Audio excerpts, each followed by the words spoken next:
Alors maintenant qu'on est passé les seins de glace, qu'on a planté nos plants de tomates en sous serre ou à l'extérieur, et maintenant, qu'est-ce qu'on fait? Dans cette vidéo, je vais vous donner au moins 7 astuces et 7 choses à faire ou à ne pas faire pour aller à bon point avec vos plants de tomates sous serre ou en extérieur.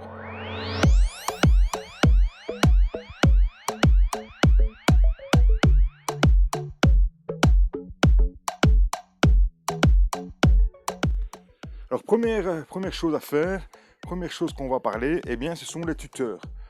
Tuteurs, bon il y en a plein, hein, plein de sortes, que ce soit ici sous serre, moi j'ai décidé de faire les tuteurs sur ficelle, parce que c'est plus facile, mais il va falloir penser à vos plants de tomates, à les guider sur quelque chose, parce que c'est pas des plants de tomates, ce ne sont pas des lianes, hein, donc naturellement ils ne vont pas grimper, elles vont bien sûr monter droit à un moment donné, mais puis elles vont s'écrouler avec le poids, et donc il va falloir les soutenir, que ce soit donc avec des ficelles comme moi ici sous serre, que je trouve très le mieux pour moi sous la serre, que ce soit aussi avec des tuteurs en bois ou des tuteurs torsadés, voire des fers à béton, hein, on peut aussi trouver des fers à béton. Enfin bon voilà, il y a plein de tuteurs, des tuteurs en bambou aussi qu'on peut acheter ou qu'on peut, si on a des bambous chez soi, utiliser. Mais il va falloir tutorer notre plant de tomates pour que ce soit les mener à bien. Voilà, certains peuvent aussi le faire, il y a certaines variétés qui peuvent se faire sans tuteur et qui vont se conduire au sol, mais pour des raisons, pour éviter les maladies, pour éviter que ça se salisse de trop et plein de choses comme ça, eh bien on va préférer les tutorer.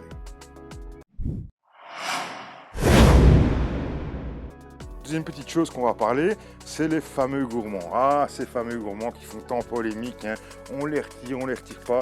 Eh bien, c'est une question de bon sens que je dirais. Il n'y a pas vraiment de bonne ou mauvaise façon de faire. Qu'on les retire ou qu'on les retire pas, on fait pas mal. On fait selon le bon sens, comme moi je dirais, dans une serre, oui, je vais vous inviter à les retirer parce que sinon ça va être la forêt vierge et ça va être franchement difficile à les conduire. En extérieur, si vous avez vraiment beaucoup de place et que vous avez envie de les laisser, laissez-les. Il n'y aura pas de différence entre les plants que vous allez ou retirer les gourmands ou laisser les gourmands. C'est juste des fabulations, c'est des on-dit, c'est des choses qu'on croit, des croyances, mais ce sont des mauvaises croyances. Que vous les enleviez, que vous n'enleviez pas, vous allez avoir la même production. Que ce soit, parfois on dit ouais, si je t'enlève les gourmands, si tu les retires, tu auras des tomates beaucoup plus grosses. Si tu les laisses, tu auras des tomates plus petites. Si tu retires les gourmands, ça peut amener les mildiou. Tout ça, c'est des croyances, c'est de la foutaise pour moi. C'est comme la lune, hein. Quand vous voulez planter avec la lune, c'est la même chose avec les gourmands ou pas les gourmands. Pour moi, il faut les retirer ou pas les retirer selon si c'est nécessaire ou pas nécessaire. Point final, c'est une question de bon sens en fait. Il faut juste voir si c'est ici dans la serre, bah oui, je ne vais pas les laisser, hein, parce que si je les laisse, imaginez-vous, dans un mois, regardez comment c'est, on est juste à la fin mai. Si je les laisse dans un mois, on passe plus nulle part, donc oui, ici, il faut les enlever. Voilà. On va parler pas des gourmands, mais alors, est-ce que je laisse plusieurs têtes ou est-ce que je laisse 3 têtes, 4 têtes, est-ce qu'on laisse faire les têtes? C'est la même chose aussi pour ça. En fait, on fait lever ces tomates, on laisse les têtes qu'on veut. Il n'y a pas vraiment à faire. Il faut juste se donner, se dire, bon, moi ici en serre, je ne laisse que 2 têtes maximum. Parfois 3, hein, selon comment le plan va se donner. Et alors, je ne m'interdis pas, par exemple, de pincer. Ça veut dire que je vais couper la tête de des 3, par exemple, des 3 gourmands, des 3 têtes. Je vais couper la tête de une, voir à un moment donné, peut-être que ça va être trop grand et que ça va être encombrant. Donc, c'est des choses qu'on peut faire et qu'on peut, par exemple, agir. Ça, c'est selon un petit peu aussi l'emplacement, hein. Même chose en serre, moi, 2 têtes maximum. En extérieur, peut-être que je laisserai 3, 4, 5 têtes. Voilà, il n'y a pas vraiment de façon de faire, mais le mieux, c'est le bon sens, toujours, même chose. Même chose pour les feuilles, s'il y a des feuilles si vous laissez 2 têtes, s'il y a une feuille qui va déranger la tête d'à côté, ne vous interdisez pas de la couper. Bien sûr, faites ça, si vous n'êtes pas habile de vos mains avec un sécateur, faites ça bien sûr proprement, dans des conditions aussi qui sont bonnes et vous n'aurez pas de problème. Alors pour l'arrosage, vous me direz, c'est simple aussi, l'arrosage. La tomate ne demande généralement pas beaucoup d'arrosage ni beaucoup d'humidité. Au contraire, hein, l'humidité le moins possible. En arrosage, je vais dire que ce n'est pas non plus un légume qui demande beaucoup. Alors, je parle bien sûr d'un arrosage lorsque le plant est adulte, hein. Lorsque vous implantez votre plant de tomate, c'est-à-dire les premiers mois, on va dire le premier mois du mois de mai jusqu'au, on va dire, 15 juin au maximum. Hein, si vous avez planté le 15 mai jusqu'au 15 juin, mais un mois après la plantation, eh bien, je dirais qu'il faut arroser tous les 2-3 jours maximum. Ensuite, pour moi, dans la serre, c'est toutes les semaines. Sous abri, ce sera tous les 10 jours. Et en extérieur, ce sera tous les 15 jours si le temps le nécessaire. S'il pleut, bah, ça sera arrosé à votre place. Sous abri, donc généralement il n'y a pas d'eau qui passe, mais il fait aussi beaucoup moins chaud.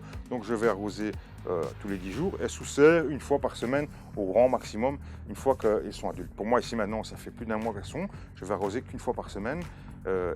Ou alors, je vais aussi observer mes plants. Tous les jours, je viens.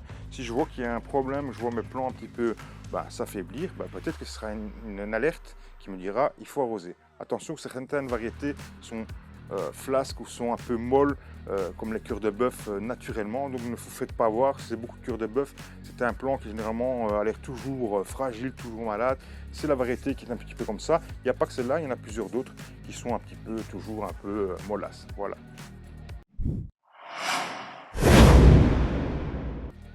Alors une fois que vos pieds deviennent adultes, il faut commencer à faire un petit nettoyage de vos pieds de plantes de tomates. Déjà, il faut veiller à ce qu'il n'y ait pas des gourmands qui repartent du sol. Par exemple, si vous avez enterré un peu profondément vos plantes de tomates, s'il y a des choses qui reviennent du sol, enlevez-les directement. Mais aussi, enlevez toutes les feuilles qui vont être toucher le sol. C'est quelque chose qu'il faut vraiment éviter, que les plantes de tomates touchent le sol, parce que s'il y a un peu d'humidité, en serre, on a de la chance, c'est souvent sec, mais c'est aussi par là que les maladies arrivent, par le sol, et donc éviter que les plantes de tomates touchent le sol. Pour ma part, ce que je vais faire aussi, c'est dès que la première formation, il y a la formation des tomates qui vont être formées, eh bien je vais enlever quasiment toutes les feuilles jusqu'au moment où j'arrive à la première grappe de tomates. Ça, c'est une chose que je fais aussi. C'est juste aussi parce que je me dis qu'en dessous, ça prend de l'énergie pour rien, et qu'avec toutes les feuilles qu'il y a au-dessus de tous ces tomates, il y a assez pour faire de la photosynthèse et donner de la force, et ne pas épuiser le plant pour rien, à faire de la photosynthèse pour rien. Donc c'est pour ça que j'enlève toutes les feuilles qui sont en dessous, et en même temps ça évite, parce que généralement c'est les premières à devenir malades, à devenir jaunir, et donc ça évite aussi que le plant devienne malade plus facilement. Voilà ce que je fais, et au fur et à mesure, je retire les feuilles au fur et à mesure de ce que mon plant produit. Voilà, c'est ce que je fais en fur et à mesure pour l'entretien. Alors, faut-il mettre de l'engrais? Je peux vous dire oui et non. Non, vous n'êtes pas obligé, c'est pas pour ça que vous n'allez pas avoir de tomates, mais faites-le parce que ça va aider vos plants de tomates à faire de la tomate. Le but d'avoir des plants de tomates, c'est d'avoir le maximum de tomates, qu'elles aient un meilleur goût et que ça aille le plus vite possible, ainsi de suite. Donc on a beaucoup intérêt à mettre de l'engrais. Mais bon, pas mettre n'importe quoi, ça sert à rien de vouloir acheter n'importe quoi. Moi, il y a 2 engrais que je pourrais vous inviter à faire. Il y en a un où j'en ai déjà parlé.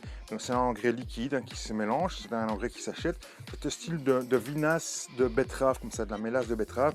Voilà. Si vous savez l'acheter, vous pouvez l'acheter directement sur Internet. Par exemple, je vous essaierai de vous mettre un lien, par exemple, ici en dessous, où on sait la trouver sur Internet. Mais si vous voulez, vous pouvez aussi vous l'acheter sur Action, chez Action et chez Lidl. Ils vendent des petites bouteilles vertes. J'en ai déjà parlé souvent sur cette chaîne, où ils vendent des petites bouteilles où il y en a dedans.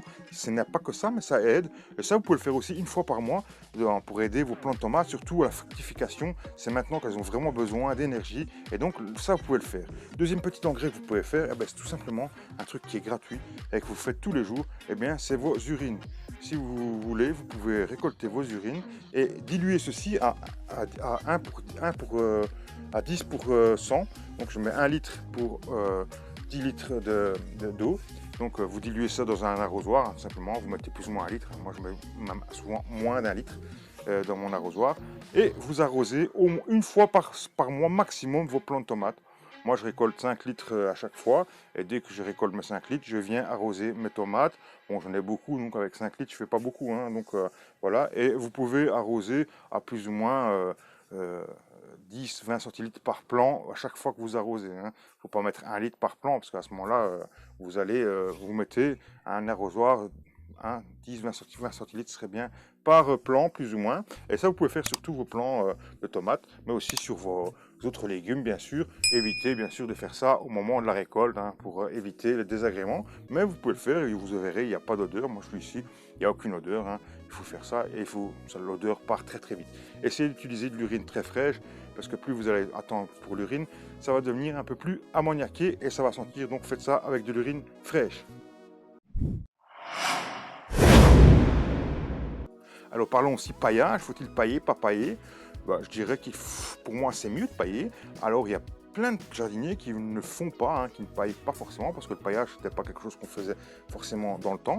Et donc c'est pas quelque chose qui va être nécessaire, mais c'est quelque chose qui va vous apporter beaucoup de bienfaits. Hein. Le paillage va vous faire que vous allez déjà avoir un désherbement à ne pas faire puisque le paillage va vous permettre de ne plus avoir d'enherbement ou beaucoup moins du moins. Ensuite, le paillage va aussi vous permettre de garder l'humidité au sol. C'est ce qu'on recherche, garder l'humidité au sol pour les tomates. C'est vraiment un truc bénéfique, surtout quand il va faire très chaud en été. Moi, personnellement, je ne paille pas directement à la plantation parce que ici, en Belgique, généralement, le mois d'avril, mai, hein, même début juin, c'est des choses qui sont encore un peu fraîches. La nuit, il fait encore très frais, donc les sols ne sont pas très très chauds. Et donc, je préfère pailler par après, pour moi, à partir du 1er juin, voire le 15 juin. C'est quelque chose que je vais faire maintenant. Dans la serre, ça va être paillé à partir du 1er juin, en extérieur un petit peu plus tard. Au moins, le sol sera vraiment bien chaud. Et maintenant, je suis sûr que ça va garder l'humidité. Une fois que j'aurai arrosé, ça va rester humide. Vous pouvez faire du paillage aussi avec de la toile tissée. C'est ce que j'avais fait l'année passée. Bon, cette année-ci, malheureusement, j'ai dû changer un peu modifier un petit peu l'emplacement de mes tomates, donc j'ai pas pu réutiliser ce que j'avais l'année passée. Donc pour pas devoir en racheter, je vais utiliser un petit peu cela. L'année prochaine sûrement que j'investirai et que je referai si ça continue à faire ceci me plaît, enfin si ça porte ses fruits la nouvelle configuration de ma serre, bien je remettrai le paillage bien sûr tissé parce que beaucoup d'avantages, hein, pas besoin d'enherbement non plus et pas besoin de nettoyer en fin d'année. Voilà, et ça reste vraiment le sol très propre, très propre, très bien. Voilà pour ces deux choses. Alors on va parler aussi du compagnonnage des tomates. Alors les tomates, bien sûr, elles aiment d'être accompagnées. Pour moi, il y a deux accompagnonnages qui est vraiment utile. C'est les soucis et les œillets d'Inde. Ces deux fleurs qu'on peut planter, qu'on peut semer au pied des tomates, pour moi, ce sont des choses qui sont intéressantes parce qu'elles vont attirer des pollinisateurs, elles vont aussi attirer tout ce qui est pucerons. Les pucerons vont préférer aller sur les soucis que sur vos pieds de tomates. Et donc, ça, c'est des choses utiles et nécessaires qui vont aider vos pieds de tomates. Ensuite, il y a des compagnonnages qui sont moins utiles, mais qui sont aussi assez bien parce qu'on va manger, par exemple, avec nos tomates du basilic. Et donc, on peut planter, par exemple, des pieds de basilic entre nos pieds de tomates. On peut aussi mettre du persil entre nos pieds de tomates. Et on peut aussi, par exemple, mettre quelques laitues. C'est ce qui vont très bien avec la tomate. On vient chercher sa laitue, on prend ce pied de tomate et c'est parti. On fait une pierre deux coups. Donc, il y a quelques compagnonnages qui sont utiles et quelques compagnonnages qui sont utiles à l'assiette, on va dire, et moins pour la tomate. Alors, petit bonus où je vais vous donner une petite astuce. En fait, c'est une astuce assez connue, mais je vais vous la donner comme ça, ou je vais vous la rappeler. Pour combattre un petit peu le mildiou, alors on va bien sûr faire ça en préventif. On ne va pas faire ça quand le mildiou est là. On va scruter la météo, on va se dire, bon, ça va être une période à mildiou parce qu'on annonce beaucoup de pluie avec des bonnes températures. Par exemple, 20 degrés avec de la pluie pendant une semaine, c'est une raison de s'inquiéter parce que c'est là que le mildiou pourrait se déclarer, même dans vos serres. Si vous avez 20 degrés plus ou moins, pas plus, 20 degrés, et que c'est très très humide, le taux d'humidité va être énorme dans vos serres, eh bien, il faut s'inquiéter. Et donc, si on voit par alerte météo qu'on voit cette période-là, ce qu'on peut faire, on peut utiliser quelque chose de préventif et naturel, assez naturel, et qui va, c'est pas miraculeux comme toutes les choses naturelles, mais qui va vous aider peut-être à passer un cap. Bien sûr, c'est quelque chose qu'on fait avant d'avoir le mildiou, je le répète encore. La solution, c'est de mettre une cuillère à café, je dis bien, de bicarbonate de soude dans 1 litre d'eau avec une petite pointe de savon ou de liquide vaisselle. D'accord? On va mélanger tout ça, on va pulvériser ça sur nos plants, bien sûr les feuilles, on va bien pulvériser ceci avant qu'on ait ces températures. ça va changer un peu le pH de nos feuilles, ainsi de suite. Et donc le mildiou aura un peu plus de mal à le faire. On va répéter bien sûr ça pendant toute la semaine qui va faire humide. Hein. On va pas faire qu'une fois ça, on va faire ça assez souvent. Et on va essayer de, comme ça, convaincre le mildiou à passer son chemin et à pas venir attaquer nos plants. Voilà, bon, une petite astuce qui n'est pas une astuce miracle, mais qui pourra peut-être vous aider. Je suis pas fan de la bouillie bordelaise. Bien sûr, ça existe aussi. Certains jardiniers l'utilisent. Bien leur fait, ils font ce qu'ils veulent. Moi, je préfère pas l'utiliser. Pour plusieurs raisons, hein, parce que le cuivre, vous d'accord, vous le mangez pas, mais il reste dans votre sol. Et si vous ne mangez pas là, vous le mangerez peut-être autrement. Et une fois qu'il est dans le sol, il reste dans le sol, hein, on ne sait pas le retirer. Secondo, le coût, hein, ça coûte assez cher. Si je devrais faire ça pour 200 pieds de tomates, ce sont des coûts énormes parce que il faut répéter l'action, voilà. Et donc voilà. Et aussi voilà, je suis pas pour comme ça, c'est ma conviction, c'est ça, c'est comme je vous dis, hein, c'est comme les croyances, hein. Il y en a qui cultivent avec la lune, il y en a qui se disent qu'il faut retirer les gourmands, il y en a qui disent qu'il ne faut pas les retirer. C'est un peu les croyances, et moi, ma conviction, c'est de ne pas utiliser forcément du cuivre pour combattre le mildiou. Si le mildiou vient, eh bien, c'est la fatalité, on pleure un petit peu, et puis voilà, on s'y fait, et puis voilà. C'est pas quelque chose de nécessaire vitalement. Si maintenant ce serait vital à ma vie de pas avoir le mildiou, peut-être que je parlerais autrement et que je trouverais peut-être des solutions adéquates pour essayer de combattre tout comme je peux le mildiou. Voilà les amis, c'est terminé pour cette vidéo. J'espère qu'elle vous aura plu, j'espère qu'elle vous aura appris des choses. Si vous avez aimé, n'oubliez pas un petit pouce en l'air, ça fait toujours plaisir. Si vous avez des questions, des compléments d'utilité ou des choses à ajouter à cette vidéo, l'espace commentaire il est là pour ça. N'oubliez pas, c'est en semant n'importe comment qu'on récolte n'importe quoi. Et bientôt, la prochaine vidéo, je vous parlerai un petit peu des choses qui ont bien fonctionné et des choses qui n'ont pas bien fonctionné dans ce printemps 2022. Allez, ciao, ciao, à bientôt. And never thought love at first I could feel so real. They'll never know this love and how it feels. And never thought love at first I could feel so real. How it real.